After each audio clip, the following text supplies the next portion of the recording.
अगर किसी चीज को दिल से चाहो तो पूरी कायनात उसे आपसे मिलाने में लग जाती है। यह डायलॉग फिल्म ओम शांति ओम का है, लेकिन इन दिनों कांग्रेस के दो नेताओं पर यह बिल्कुल सटीक बैठ रहा है। उन दो नेताओं का नाम है पवन खेड़ा और नगमा। मामला चर्चा में आया इनके ट्वीट से। पवन खेड़ा ने ट्वीट किया कि शायद मेरी तपस्या में कुछ कमी रह गई, जिस पर कांग्रेस की ही नेता नगमा ने ट्वीट करते हुए लिखा कि हमारी भी 18 साल की तपस्या इमरान भाई के आगे कम पड़ गई। चलिए जानते हैं कि पूरा माजरा क्या है। दरअसल राज्यसभा चुनाव के लिए कांग्रेस की ओर से उम्मीदवारों का ऐलान कर दिया गया है। पार्टी की ओर से जारी सूची में 10 उम्मीदवारों के नाम शामिल हैं, जिसमें पी चिदम्बरम को तमिलनाडु, जयराम रमेश को कर्नाटक, राजीव शुक्ला को छत्तीसगढ़, प्रमोद तिवारी और मुकुल वासनिक को राजस्थान से टिकट दिया गया है। इस सूची में सबसे चौंकाने वाला नाम इमरान प्रतापगढ़ी का है, जिन्हें महाराष्ट्र से राज्यसभा के लिए उम्मीदवार बनाया गया है। उनका नाम सामने आते ही कांग्रेस में बगावती सुर भी सुनाई देने लगे हैं। कुछ कांग्रेस के नेताओं ने सीधे तौर पर इमरान का नाम लेकर पार्टी के आलाकमान पर निशाना साधा है।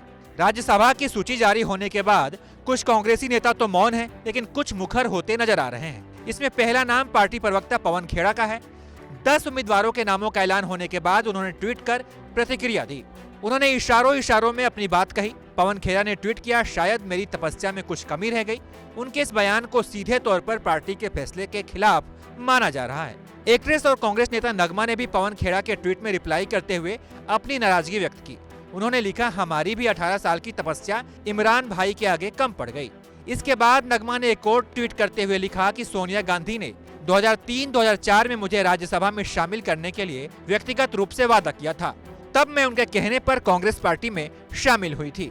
वहीं उन्होंने आगे बताया कि तब हम सत्ता में नहीं थे, लेकिन तब से 18 साल हो गए हैं, मुझे एक भी अवसर नहीं मिला। इसके साथ ही उन्होंने कांग्रेस पार्टी के आलाकमान से सवाल किया कि इमरान को राज्यसभा भेजा गया है, मैं पूछती हूं, क्या मैं कम योग्य हूं? बताते चले कि अगले 2 महीनों में राज्यसभा में 55 सीट खाली हो रही है, जिनमें 7 कांग्रेस सदस्यों का कार्यकाल पूरा हो रहा है।